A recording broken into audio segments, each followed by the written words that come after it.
mga ka-EA support. Today's video medyo may alanganin tayo na nangyari kagabi, which is dapat planado na ang lahat para sa ating sprint race 3 laps dito sa BFRC. Nabubulol-bulol pa, kaya lang medyo nagkaroon tayo ng bigla ang problema regarding kay Miss Puyo, kasi si Miss Puyo naman talaga yung pinakamatulin natin na nagbigay ng pulling winner sa atin. Kaya lang nitong nakaraan, akala ko magaling na siya.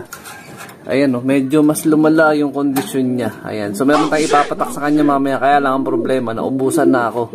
Pero bibili tayo mamaya sa may generic store. So meron ako dito na pagka yung tipong magang-maga na, tapos yung tipong halos hindi na siya makamulat, meron ako ditong ginagamit. Ito. So ito optional lang So disclaimer lang So ito, nagamit ko to noon. Tsaka napapanood ko rin sa mga ibang kalapatids. Ayan, Maxi Wrap. Ito, wala nang laman. Tapos expired na siya. Matagal ko na rin kasi hindi nakagamit ng ganito. Kasi insidente na ganyan na sobrang lala na one eye cold, ngayon na lang ulit nangyari sa atin, no?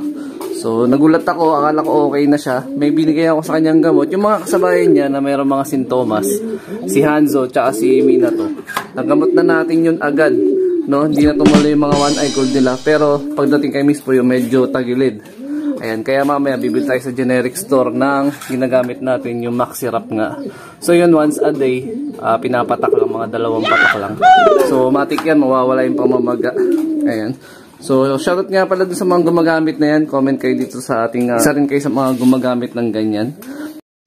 So update tayo sa mga breeder natin. Ayan, so dito sa may gitna, isa lang yung pinisa So ibig sabihin, wala tayong pang out. Kasi yung isang ibon nila na YB dyan, suksok na natin kay Boss Jordan, panlaro niya. Either pang north to or baka pang summer. Pero tingin ko pang north na. Tagilid na sa summer kasi masyado pang bata nga etong young bird na to. So yan. So yung lahi niyan, meron na rin ako isang panlipad, which is eto nga. Nasa ilalim natin ito. Si Cloud kung tawagin ko. Hindi ko pa naililipat ng pliers loop kasi nga medyo nasiyak-siyak pa siya, umiiyak pa.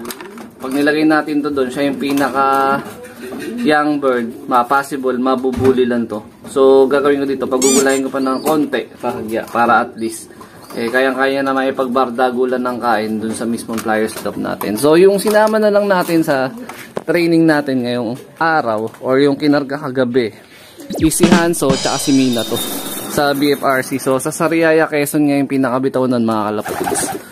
Ayun So dito yung mga droppings na ibon natin okay naman. Tapos chinek ko na rin yung ibang ibon kung meron ding sinyales or one eye cold. Wala naman. So far si ano lang talaga yung may tama, etong si Miss Puyo. Kung sino pa yung pinaka-inaasahan natin na gusto natin isali sana sa 3-lap sprint race, tsaka nagkasundo na kami ni Boss Jordan na siya sana yung mag-aabang, ang problema nagkaroon naman ng aberya. So ibig sabihin, hindi talaga para sa atin tong sprint race na to. So gagawin natin, kailangan is mai-recover natin na mabilis etong si Miss Puyo, kasi nga yung pinaka first lap derby ng aming karera sa BFRC is malapit na, no? So hindi siya pwedeng maiwan ng mahabang panahon sa training, no? Kasi masyadong lalayo yung gapping ng ng training. Nasa Quezon na kasi yan. So 100 kilometers pataas na yan. So ngayon nga yung Sariaya Quezon is 109 to 108 kilometer air distance. So sa Merkules, baka sa ulit tayo magpasabay, sa SJ muna, no? Kakarga natin yung possible, sana yung 3 makahabol nga itong si Miss Puyo pag nakabili tayo mamaya ng pampatak para panggamot sa one eye cold niya. Nalulungkot ako, pero kailangan natin gawin na i-hold muna siya kasi mas malaki ang chance na mahirapan siya sa pag-uwi. Although okay yung katawan niya, yung droppings niya okay din naman, di ba? Ayan, so nilagyan natin siya dyan ng foods, yung Stag Developer pa rin, tas All Herbs Probiotic natin. Ayan. So, sana gumaling na mabilis ang ating ibon na si Miss Puyo. Tama po ba yun? Okay, 6:30. Sariaya, Quezon.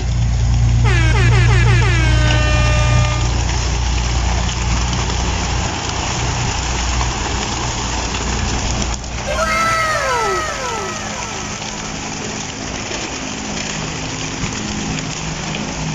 75 years later. Update time mga ka-EA. Time check natin 7:56 AM. So pauwian na nga sa Sariaya, Quezon, BFRC ang bitaw.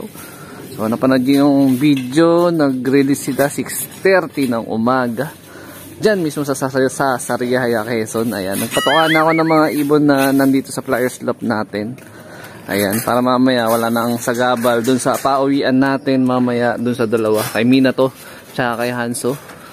So, gulak dun sa dalawa nating ibon na binitawan nga sa Sariaya, Quezon. So, sino kaya ang mauuna? No, makakabawi kaya si Minato? Kasi noong nakaraan past 2 training natin, lagi siya delay umuwi. No, tanghali siya. No, pinaka-date niya alas 2, alauna. Pero ngayon, medyo tingin ko okay naman na siya, na-recover naman na natin siya. So, sana magbago yung ihip ng hangin.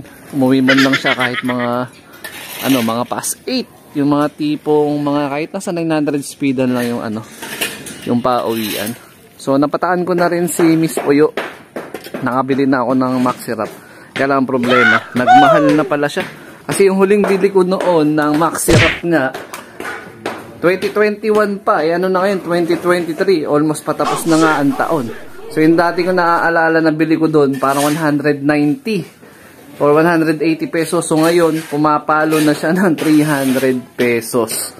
Ayan. So sana, umepekto na nga na mabilis.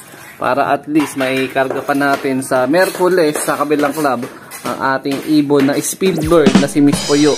No? Pero kung hindi pa rin siya gagaling at alanganin, wala tayong magagawa kung hindi i-hold pa rin siya. Kasi syempre mas importante pa rin yung magandang kondisyon niya pag nilipad natin siya. A few moments later. Date tayo mga ka-EA. So eto na, nakauwi na si Hanzo. Ayan siya. So dumating siya dito, sabi ni nanay mga around bago mag alas 8:30. So yung speedan nun nasa 900 plus speed. So gano'n naman talaga speedan niya. So gaya na na-expect na naman si Minato, wala pa hanggang ngayon. Time check natin alas 9 na, eksakto. So siguro mamaya-maya lang ng konti nandun na yun. So congrats sa iyo Hanzo. Iyon parang walang pagbabago yung katawan niya. Pati yung appearance niya. Sana hindi ito dapuan ng sakit. Di kagaya nung kapares niya na si Miss Puyo. Kaya para at least maganda-ganda yung padating na simula natin sa first lap. So dito ko natatapusin tong video na to. Shoutout sa mga solid supporter natin dyan. Siyempre huwag kakalimutan mag-like, comment, and share. At sana get well soon. Makabalik agad sa training si Miss Puyo. So ingat mga kalapatids. Keep safe. God bless. Ayan. Asan na si Minato? Delay na naman ata makakauwi.